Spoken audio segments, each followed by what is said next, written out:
para que puedan, para que puedan participar de manera efectiva e inteligente en el sistema político abierto. Citando a Thomas Jefferson, es un baluarte de un pueblo libre contra la tiranía. La educación tiene una función estructural en el mantenimiento de las instituciones. Las escuelas públicas son una institución cívica vital para la preservación del sistema democrático y es un vehículo para la transmisión de los valores sobre los que se asienta la sociedad. Pasando de la jurisprudencia a algunas ideas de la filosofía política, pues ha reconocido que, citando a Sandel, por ejemplo, las escuelas públicas son espacios en los que los niños interactúan y aprenden los hábitos de la ciudadanía ciudadana. Esto nos lleva a la idea de el deber de respeto mutuo que deriva del principio de reciprocidad a que alude Ravels, ¿no? Este es un deber de respeto mutuo que es más que una simple tolerancia, sino una actitud favorable y una interacción constructiva con las personas, incluso con quienes no se está de acuerdo. Pues bien, estas ideas nos sirven de punto de partida para explicar por qué y en qué medida la educación y la formación del ciudadano es uno de los deberes fundamentales del Estado. Pero, sin embargo, también hay que tener cuidado de que el Estado no lo utilice como vehículo para el adoctrinamiento, ¿no? Y de ahí nos preguntamos entonces, ¿cuáles son los límites de esta función del Estado? Para eso le voy a dar la palabra a la profesora Jenny Rivas, que me acompaña para que termine esta idea, esta participación nuestra. Gracias.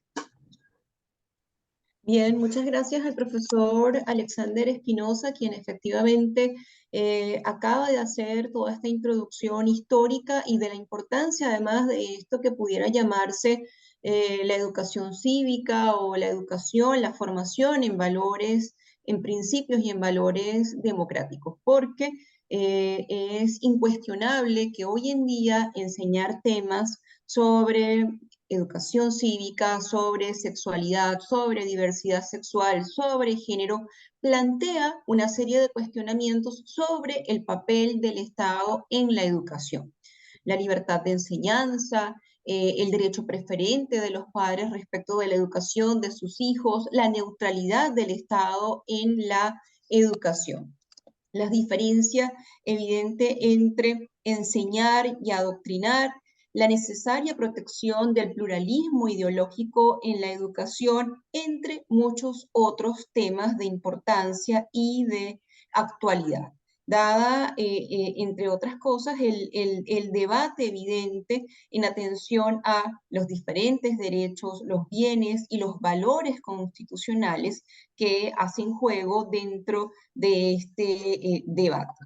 En un momento como el actual, se cuestiona la competencia del Estado para enseñar temas como, por ejemplo, en la escuela francesa el tema de la laicidad, en España el tema del programa obligatorio de educación ciudadana, en el caso de nosotros en Chile, el programa de educación diferenciada o la guía de educación sexoafectiva presentada por el Ministerio de Educación en Chile, pues son temas que nos obligan a reflexionar acerca de esta obligación de neutralidad que tiene el Estado en la educación, al tiempo que frente a temas como la formación ciudadana, la formación cívica, la formación en principios y valores constitucionales, pues se nos presenta el hecho de que educar, la educación como un derecho fundamental, evidentemente no se contrae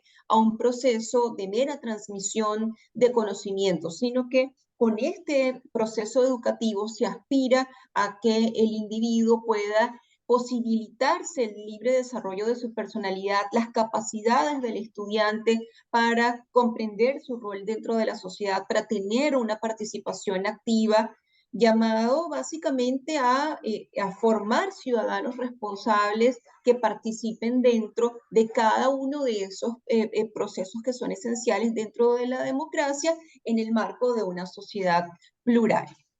Y este es un poco, pues, la justificación de este debate acerca de lo que se espera en la formación, en valores y principios democráticos. Nosotros hemos hecho la comparación básicamente entre lo que sería la regulación del el derecho a la educación en Chile, en el que se habla de ese libre desarrollo de la personalidad como una de las finalidades del derecho a la educación, frente, por ejemplo, al artículo 27.2 de la Constitución española, en el que hay un llamado más específico, una orientación a la educación como ese proceso sistémico complejo, donde los principios y los valores constitucionales representan el marco en el cual debe integrarse la enseñanza impartida dentro de lo que son los centros educativos. En este contexto, nosotros hemos considerado que la mención clara en la Constitución chilena al libre desarrollo de la personalidad, ese libre desarrollo de la personalidad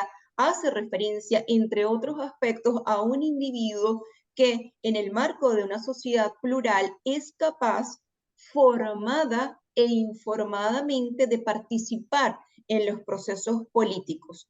Y de allí la importancia y un poco la justificación de que el Estado, sin abandonar esa obligación que tiene de neutralidad, lo cual evidentemente implica el no adoctrinamiento, sí pueda plantearse la inclusión de programas educativos donde estos principios, estos valores en democracia sean parte de la formación que se imparta, a los efectos de lograr una especie de acuerdo común en un ideario educativo constitucional, utilizando la expresión acuñada por la sentencia Líder 5-1981, donde el magistrado Tomás I. Valiente del Tribunal Constitucional Español hace referencia a ese ideario educativo constitucional en el cual pues no es otra cosa que un conjunto de principios y valores democráticos en el que existe un acuerdo mínimo común dentro de la sociedad y que todos los individuos deberían conocerlos,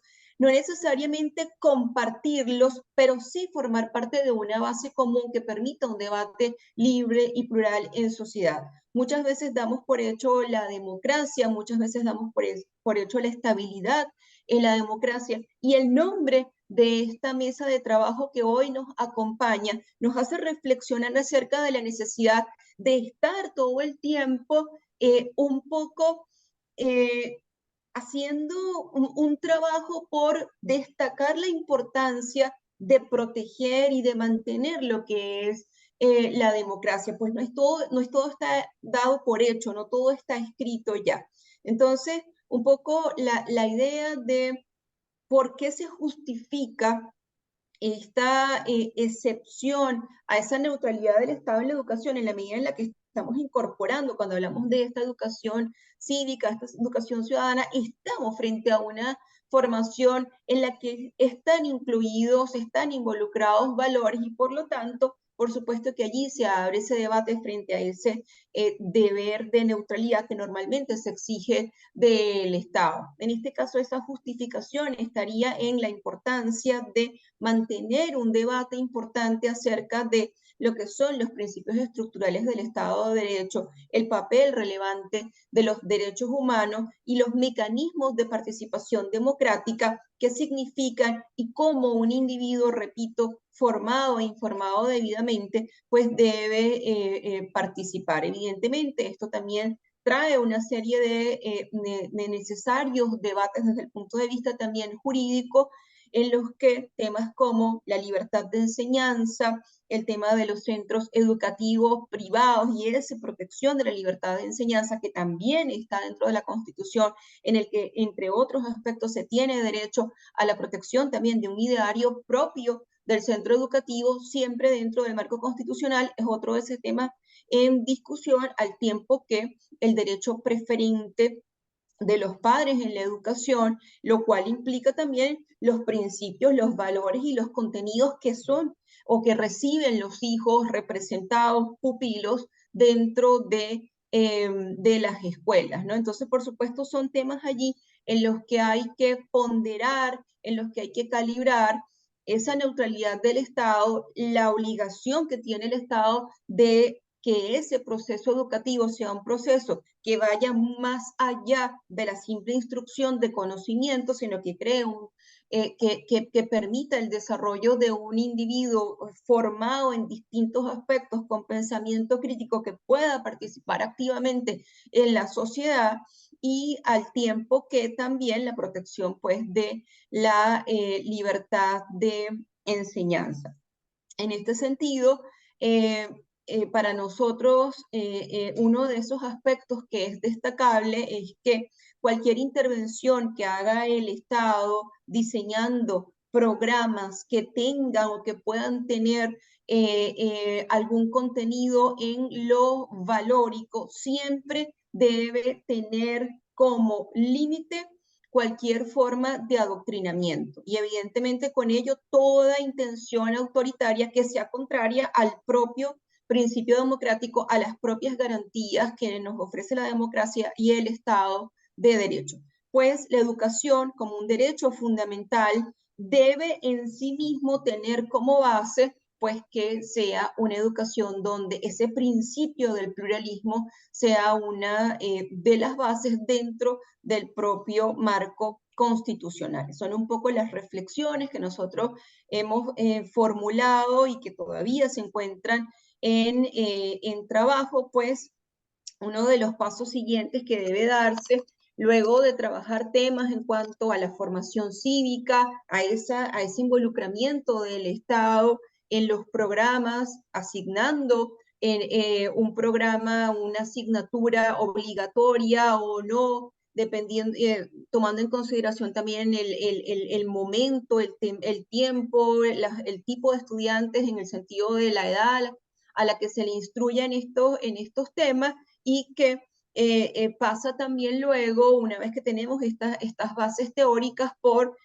otros temas aún más complejos que son la educación sexual, la perspectiva de género, que son temas de actualidad. Hemos querido comenzar por este primer aspecto de nuestra investigación en cuanto a esa neutralidad del Estado en la educación y en específico la inclusión de programas educativos que supongan la formación en principios y valores democráticos, respecto de lo cual consideramos que es loable y es necesario que se mantenga una educación en principios y valores democráticos dentro de los programas educativos, y que incluso el diseño de este tipo de programas sea también el producto importante de una discusión y debate dentro de la sociedad para garantizar ese pluralismo también dentro de este tipo de programas. Bueno, muchas gracias por su atención y por la participación y por estar aquí.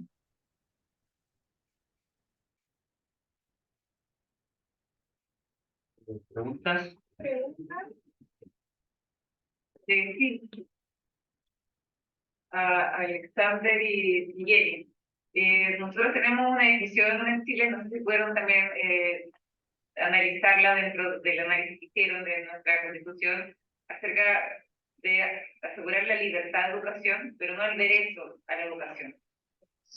No sé si tienen ahí algo que pudieron averiguar, o tienen algunos atisbos de qué diferencia hay entre asegurar la libertad y el derecho a la misma educación. Claro, es que el derecho a la educación como tal tiene distintas vertientes o aristas, ¿no? Es decir, es por un lado un derecho de carácter prestacional, en el sentido de que debe garantizarse, y por eso hay una instrucción que es obligatoria hasta un determinado nivel de instrucción, y también esa educación es al mismo tiempo un derecho de libertad, ¿no? Entonces, por lo tanto, el derecho tiene allí distintas vertientes o distintas aristas, al tiempo que ese derecho a la educación, que es prestacional y que al mismo tiempo es un derecho de libertad, con lo cual se exige respecto del Estado en ese derecho a la educación, que se permita un amplio margen allí de actuación por parte de sus titulares, ¿no? Yo considero, ¿no? Que lo que es el derecho a la educación y por otro lado la libertad de enseñanza, con lo cual incorporamos allí otro elemento, siempre se han querido ver de forma muy separada, ¿no? Como con dos contenidos que incluso en algún momento pudieran estar allí pulsando cada uno por su lado, ¿no? Pero en realidad lo que nosotros planteamos en nuestra investigación es que libertad de enseñanza y el derecho a la educación son dos caras de la misma moneda, ¿no? Dos caras de la misma moneda que están a ellos allí interactuando hacia un mismo fin, porque el mismo fin es esa formación del individuo de tal calidad que sea un individuo que sea efectivamente formado e informado para poder participar la sociedad y en lo que a nosotros nos corresponde dentro de todos estos procesos democráticos que nosotros hablamos. Entonces, yo creo que nosotros lo planteamos como dos elementos que están allí trabajando en forma conjunta, ¿no? Y que lejos de estar pulsando cada uno por su lado, pues van en un mismo camino, porque al tiempo que el Estado está garantizando educación a través de la educación pública, permite también la participación de privados dentro del proceso educativo, con lo cual además se garantiza ese pluralismo en la educación al tiempo que se garantiza también distintas opciones de elección en la educación y todo con la idea de formar ese individuo no completo e informado. Creo que Alexander quiere adicionar algo. Sí, sí, brevemente. Es una cuestión interesante la idea. Normalmente en derecho constitucional hablamos de derechos, ¿no? De derechos fundamentales, de derechos subjetivos. Y nosotros hemos tratado de revisar también esa parte dogmática de la teoría de los derechos fundamentales para buscar cuál es el elemento correlativo de ese derecho, ¿no? Normalmente, cuando hablamos, por ejemplo, de derecho civil, el correlativo de un derecho es la obligación, ¿no? El deber del deudor.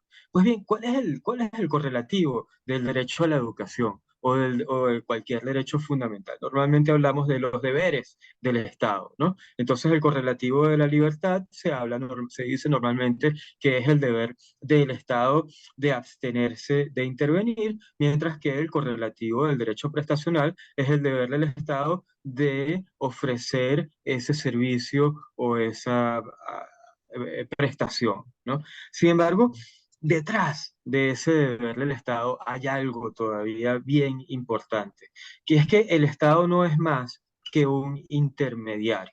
¿No? El Estado es el representante de nosotros, los ciudadanos, de nosotros, el pueblo.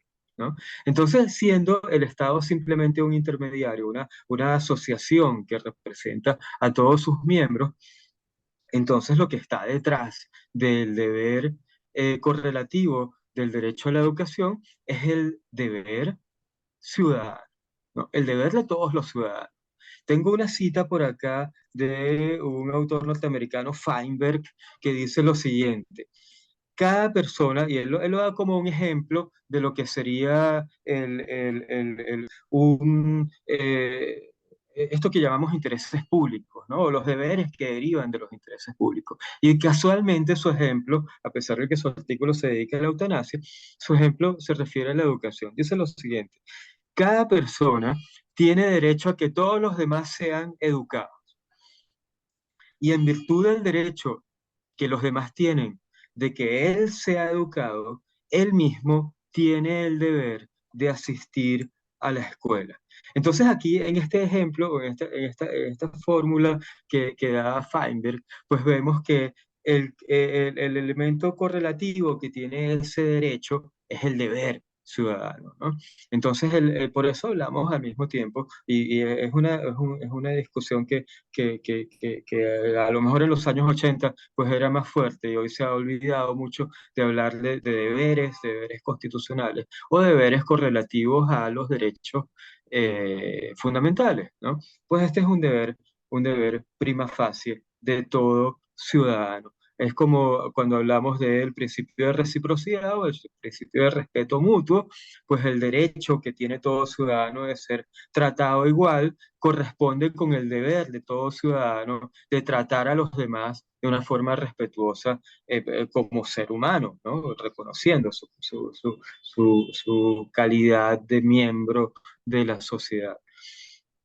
Bien, a lo que íbamos entonces era a la idea de que a todas estas ideas de derecho subjetivo le corresponden también deberes igualmente de los individuos actuando en su papel de ciudadanos en una esfera pública, ¿no? Que la esfera pública funciona además como una antesala de la esfera política. Por eso es importante que el ciudadano esté informado y que el ciudadano sepa cómo ejercer sus derechos de participación política. Lo vemos hoy en día, por ejemplo, con las redes sociales, ¿no? Esta revolución que implican las redes sociales implica que algo como el momento en que se creó la imprenta, ¿no? Es algo comparable a eso. Y es que la facultad de comunicar ideas ya no es exclusiva del cine, la radio, la televisión y los medios impresos, sino que ahora todos también tenemos de abrirnos al público y de postear ideas de cualquier naturaleza. Pero hay que reconocer en eso una responsabilidad ciudadana, ¿no? Porque el sistema puede implosionar o puede explotar, ¿no? Puede colapsar, ¿no? Lo vemos cuando vemos las fake news, lo vemos cuando vemos las teorías conspirativas, lo vemos cuando líderes extremistas de extrema derecha o de extrema izquierda se nutren del odio recíproco de la gente, de los miedos, de los temores, ¿no? Y eso todo es resultado de una participación ciudadana que no es consciente de su responsabilidad y de sus deberes en esa actuación en la esfera pública. Por eso hablamos de la importancia de esa formación del ciudadano para el ejercicio de la democracia. Bien, no sé si hay más preguntas o pasamos al siguiente. Gracias. ¿Alguna otra pregunta? ¿No? Ya. Muchas gracias. Bueno, como tuvimos un problema técnico, la presentación era neutralidad ideológica del Estado como garantía de una educación plural y los límites al derecho preferente de los padres en la educación de sus hijos. Así que ahí nos presentó Jenny Rivas, Alberti y Alexander Espinosa. Y un aplauso para ellos. Muchas gracias. Vamos a pasar a la cuarta ponencia, y es la última, pero no sabemos si se conectaron o no se conectaron. Ya, pero igual vamos por formalidad, vamos a presentarlos, ¿ya? Derechos humanos, o sea, derecho humano, la sociedad sostenible, la arquitectura hostil, aporofobia, y presentará Daisy Rafaela da Silva y Andrés Luis Macaiva. Bueno, si no están... ¿Sí? Sim, sim, estamos sim. É que eu tive problema. Sou a professora Daisy, da Unisal, Lorena. Ok. Ok. Estão me ouvindo bem? Sí. Professor Alexandre? Alexander? Perdón, sí, Posso fazer a apresentação? claro, claro, claro, claro, adelante. Ok. Eu quero inicialmente agradecer. Eu estive na Universidade Católica Silvia Henriques há alguns anos, acompanhando as pessoas da Unisal, e hoje estou aqui no Brasil, mas apresentando uma temática que é muito importante para ser tratada. Eu escrevi esse artigo juntamente com um arquiteto urbanista, o André Luiz Macaíba Benini. Eu sou a professora Daisy, sou pós-doutora em Ciências Sociais pela Universidade Nacional de Córdoba, da Argentina. Fiz doutorado na área de Direitos Difusos e Coletivos. Sou pesquisadora. E o André Benini, ele é meu colega de pesquisa. Ele trabalha com a questão urbana, o direito à cidade sustentável. Então, a nossa temática, eu venho trazer para vocês aqui, né, quero agradecer a todos que estão nos acompanhando, os alunos, né, os pesquisadores, os professores, tanto da Unisal, quanto também da USH, Universidade Católica Silvia Henriques, e demais pesquisadores, assim como também quero agradecer, né, sempre a atenção dos professores da Universidade do Chile e a nossa grande amizade, né, estabelecida com a Unisal Lorena.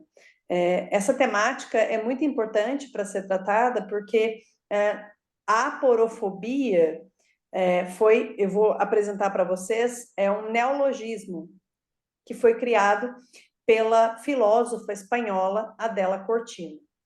Mas, antes disso, nós vamos tratar, principalmente daqui no contexto brasileiro, né, nessa questão da desigualdade e pobreza, que a pobreza, ela impede, né, que se tenha os direitos humanos consolidados. Na verdade, a pobreza, ela é justamente essa violação dos direitos humanos, a privação de uma série de direitos. E esse artigo que nós vamos apresentar tem o título Direito Humano à Cidade Sustentável e a Arquitetura Hostil como Aporofobia. Então, quando nós falamos sobre a pobreza, né, nós temos aí todas as violações aos direitos humanos, porque você violenta, né, a dignidade humana, você priva as pessoas da saúde, você retira as oportunidades, e nós vivemos numa sociedade extremamente discriminadora. Nós temos aí uma série de rechaços em relação às desigualdades que são provocadas. E aí, dentro desse nosso artigo, nós apresentamos o contexto jurídico brasileiro, que na Constituição Federal traz no artigo 3º que um dos objetivos do país, né, do Brasil, enquanto república federativa e democracia, é justamente erradicar a pobreza, a marginalização e reduzir as desigualdades sociais e regionais. Então, na verdade, nós temos aí um compromisso com todas as pessoas para que nós possamos buscar mecanismos, políticas públicas para que se possa, de fato, alcançar uma vida plena com respeito à dignidade humana, né? E eu trago, juntamente com o André Benini, nesse artigo, essa necessidade de compreender, como nossa mesa traz aí, né, o Estado que abusa, né, o Estado que muitas vezes deixa de cumprir o seu papel dentro do que nós pensamos e toda a teoria sobre o estado de bem-estar social, welfare state, né, que deve, na verdade, promover condições de igualdade real e efetiva para que os cidadãos e cidadãs possam viver numa condição humana digna. Nós trazemos a ideia, né, de tantos documentos internacionais em relação à cidade sustentável. Que cidade sustentável é essa? Nós temos aí, dentro da ONU, nós temos a ONU Habitat, que traz essa questão a cidade sustentável.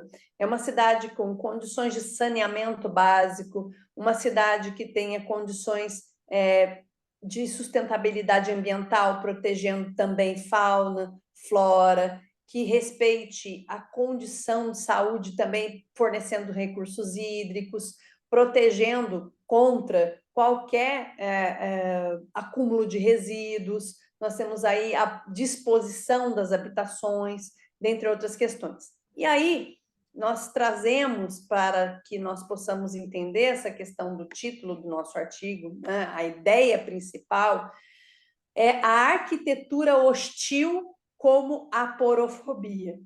E aí eu tenho que trazer o conceito de aporofobia. Aporofobia é um neologismo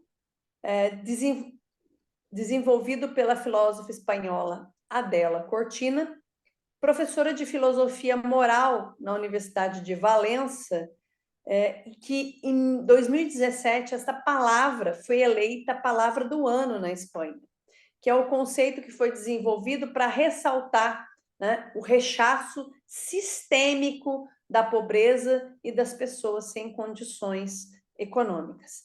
E aí eu trago, junto com o arquiteto André, que é urbanista, a condição da arquitetura hostil. Eu encaminhei para a Estefânia, quero agradecer a Estefânia pela atenção, eu enviei meu PowerPoint e lá traz os desenhos, né? A arquitetura hostil, quando você impede que as pessoas, por exemplo, mais pobres, aqui no Brasil nós falamos pessoas em condição de rua, que estão nas ruas, não possam utilizar espaços públicos, por exemplo, deitar-se em bancos de praça, sentar-se à porta de lojas, nos viadutos e pontes, eles não podem fazer qualquer abrigo, porque são colocadas pedras, ferros, para que se impeça a pessoa de deitar-se, né, num abrigo que a cidade pode dar condições para isso. E aí, então, nós temos um problema muito sério, que é justamente a aporofobia, que é o rechaço aos pobres, às pessoas em condição de rua, que também é uma violação aos direitos humanos dessas pessoas. Aqui no Brasil, recentemente, há cerca de 2 semanas, a Corte Suprema, o STF, por meio de uma orientação do ministro Alexandre de Moraes, pediu para que os estados do Brasil, juntamente, e as cidades informem quais são as políticas públicas para retirar as pessoas das ruas, porque rua não é morada, rua não é casa, as pessoas não podem estar lançadas à própria sorte estando nas ruas, morando nas ruas, porque são esquecidas. Aqui no Brasil nós chamamos dos invisíveis, né? São pessoas que continuamente, ano a ano, quando vem o inverno, inclusive, morrem de hipotermia, porque o Estado não tem políticas específicas. O que nós temos são voluntariados, pessoas, religiosos, que vão junto a essa população de rua para acolher, para dar comida, vestuário, né? Então, quando eu trouxe, junto com o André, esse tema, foi justamente para que nós possamos entender que existe sim o Estado, que nós nomeamos como aporofóbico, o Estado quando não assiste seus cidadãos, quando não atende às necessidades, não garante condições mínimas de vida e dignidade, ele deixa de cumprir o seu papel.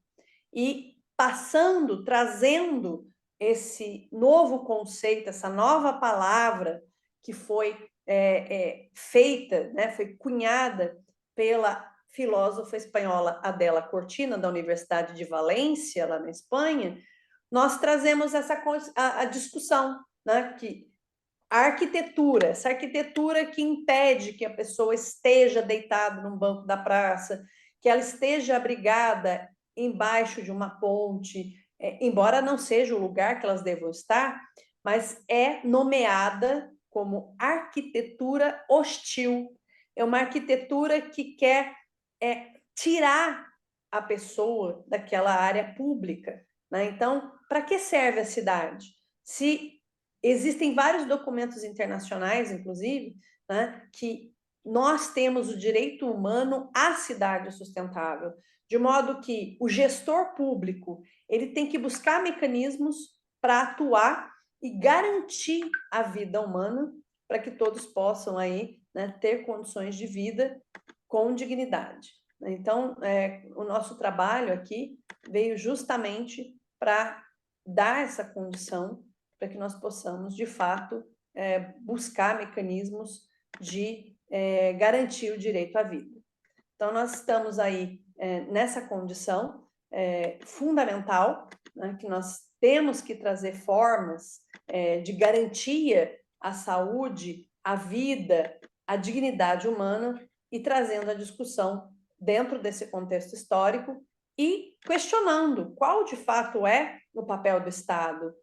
Aqui no Brasil nós temos políticas do Estado, né, que nos últimos anos, e agora nós estamos buscando uma reconstrução, como o professor Alexander falou sobre o Estado opressor, né, o Estado que traz políticas públicas retirando direitos, né, não respeitando direitos estabelecidos, né, e entendendo, né, de que o Estado ele não deve jamais, embora ele faça, né, ele construa políticas públicas excludentes, políticas públicas de austeridade. E aí, quando se trata da arquitetura hostil, o grande ponto de questão é: a cidade é para quem?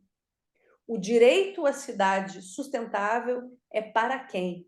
Né? De que modo nós podemos ter a cidade que é uma cidade gerida, né? A gestão da cidade se faz com vistas a reduzir a desigualdade, é uma cidade que busca formas, né, de reduzir a pobreza, que não busque, né, práticas que são discriminatórias, né? Então, quando nós falamos de políticas públicas de gestão da cidade, é justamente políticas públicas que respeitem os direitos humanos, aqui, né, no plano interno, os direitos fundamentais.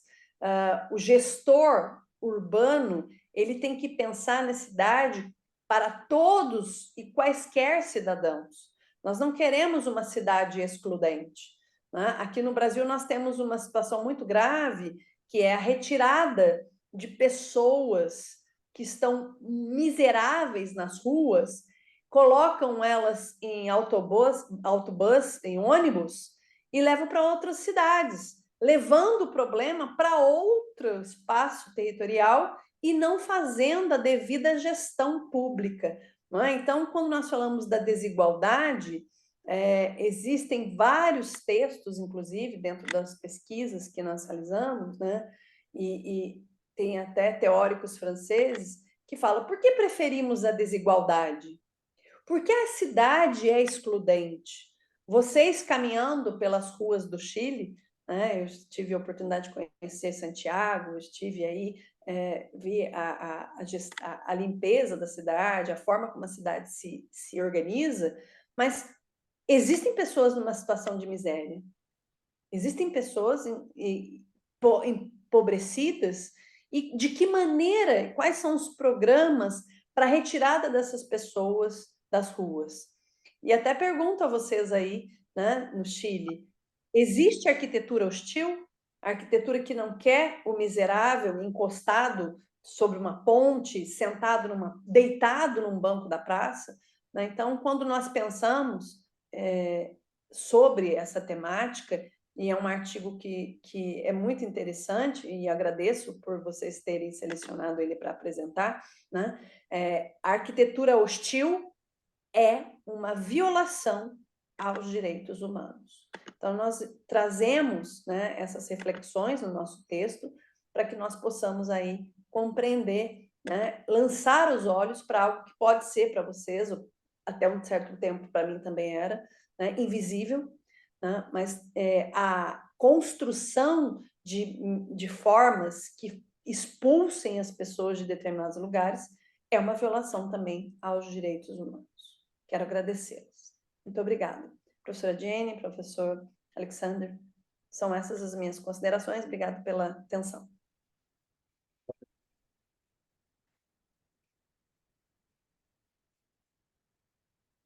Muchas gracias. ¿Alguna pregunta? ¿No? Bueno, cerramos la ponencia y como se presentó un pequeño problema, me comuniqué con Natán para culminar tu presentación como corresponde. Le quedaban unos 5 minutos, así que ahí le podemos hacer la pregunta. ¿Ya? Él esperó hasta el final, así que muchas gracias. Pasemos a Natán.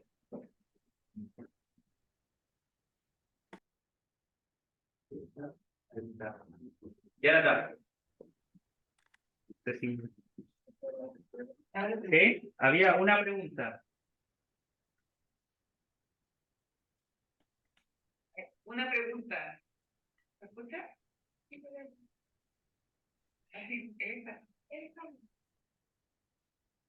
Sí, quiero. Sim, escuto sim.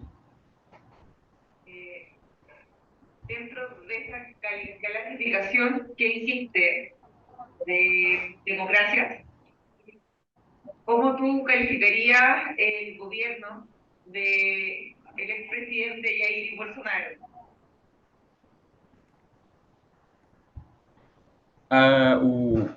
Então, ex-presidente do Brasil, isso? Está perguntando sobre o Bolsonaro. Ah, sim. Donde cae A gestão dele, eu cito que até o... No meu artigo eu cito o que voto. você pensa sobre Bolsonaro? Que você pensa? Ah, sim. No meu artigo, inclusive, eu cito o voto do ministro Barroso, que discute na ação de descumprimento de prefeito fundamental 622, inclusive é sobre uma medida editada pelo então ex-presidente Jair Bolsonaro, em que ele diminuía a participação populacional em uma ONG. Vejo que as instituições brasileiras, em especial a Suprema Corte, mas também o Congresso Nacional, são bem estruturados para possíveis tentativas, como o próprio constitucionalismo abusivo prega, de diminuir os direitos individuais e aumentar dando poder ao líder do momento, né, sendo que alerto constantemente que isso não é com viés ideológico, essa análise do constitucionalismo abusivo pelo professor Davi Landau. Não se pauta em lados, mas sim de governantes que podem vir a usar do Estado, da função estatal pública, para aumentar o seu poder, a permanência no poder, e por consequência, diminuindo direitos individuais e direitos políticos das eleições. Entendo que, de certo modo, ele é um líder carismático e que as instituições do Brasil, em momentos talvez de desgaste, mostraram a sua firmeza, a Suprema Corte, também em especial a atuação do Superior Tribunal Eleitoral, garantindo eleições justas e limpas, como foi no pleito passado. Muchas gracias, Natán. Y bueno, a la profesora de bueno, sí, damos por concluida la mesa número 1 con la presencia de la profesora, agradecerle por las preguntas y por hacer posible esto al profesor Juan Carlos, muy bueno. Y se cierra la mesa con el eje temático, abuso del Estado de Derecho y constitucionalismo autoritario.